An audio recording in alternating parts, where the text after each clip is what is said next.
ஜோதிமணி அவர்களுடைய அந்த லிஸ்ட் வந்த பிறகு அவங்க சொன்ன ஒரு விஷயம், பெண்கள் அதுக்குள்ளே அவங்க பெருசா சொல்லாம கூட பொதுவாவே தகுதி, திறமை, அர்ப்பணிப்பு, வெற்றி வாய்ப்பு உள்ள பெண்கள் பெண்கள் வெற்றி வாய்ப்பு வேட்பாளர்களுக்கே வந்து மறுக்கப்பட்டுள்ளது அப்படிங்கிறத கண்டிப்பா மறுக்கப்பட்டுள்ளது. அப்ப இதுல எங்க ஆணாதிக்கம் மறுக்கப்பட்டிருக்குன்னு சொல்லி அவங்க விற்கப்பட்டிருக்கு அப்படிங்கிற மாதிரி அதை கொண்டு நான் விற்கப்பட்டிருக்கா அப்படிங்கிற அந்த வாதத்துக்குள் எனக்கு தெரியாத ஒரு விஷயத்துக்குள் நான் விரும்பவில்லை.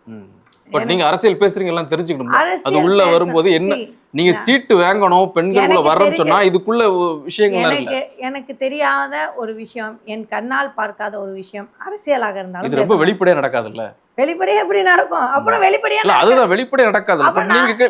இப்போ ஒரு குற்றச்சாட்டு வருது, நான் சொல்ற குற்றச்சாட்டு சொல்றது எதிர்கட்சியில, குற்றச்சாட்டு சொல்றது ஏதோ ஒரு பத்திரிகையாளர்ல, குற்றச்சாட்டை வைக்கிறது யாரோ 4வது 5வது நபர் ஒரு எம்பி சொல்றாரு, அந்த கட்சியை சார்ந்தவர் சொல்றாரு. அப்படி சொல்லும் போது நம்ம அதை அதுக்கு ஒரு வேலிடிட்டி இருக்குல்ல, அதுக்கு ஒரு கவனம் வருது இல்ல, அதுக்கு உண்மை அதிகம் இருக்கும் நம்பப்படுது. பர்சனலாக வேலிடேட் பண்ணாம குற்றத்தை சாட்ட மாட்டேன்.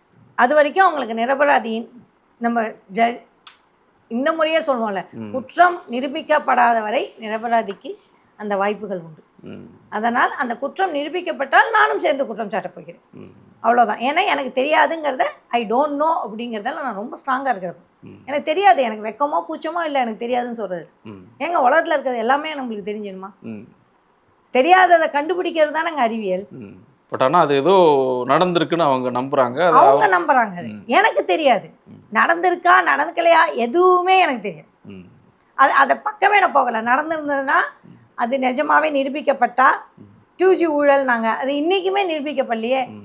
நீங்க வந்து டைவர்ட் ஆகுறீங்க. அதாவது இது வந்து கட்சிக்குள்ள சீட்டு வாங்குறதுக்கு அரசாங்கம் அது வேற,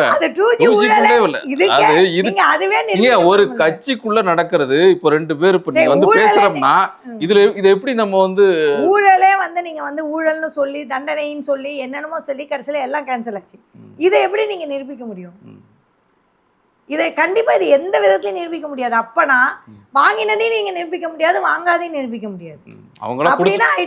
கொடுத்தவங்களே சொன்னாதான் உண்டு. கொடுத்தோம், ஏமாந்துட்டோம், எனக்கு சீட்டு கொடுக்கல, எவ்வளவு கொடுத்தோம் அப்படின்னு சொன்னா, அதுவும் ஆதாரபூர்வமா சொன்னா மட்டும்தான் இதை நம்பணும். நான் அது வரைக்கும் காங்கிரஸில் பணம் வாங்கினார்கள் என்பதை நான் ஒப்புக்கொள்ளவே மாட்டேன்.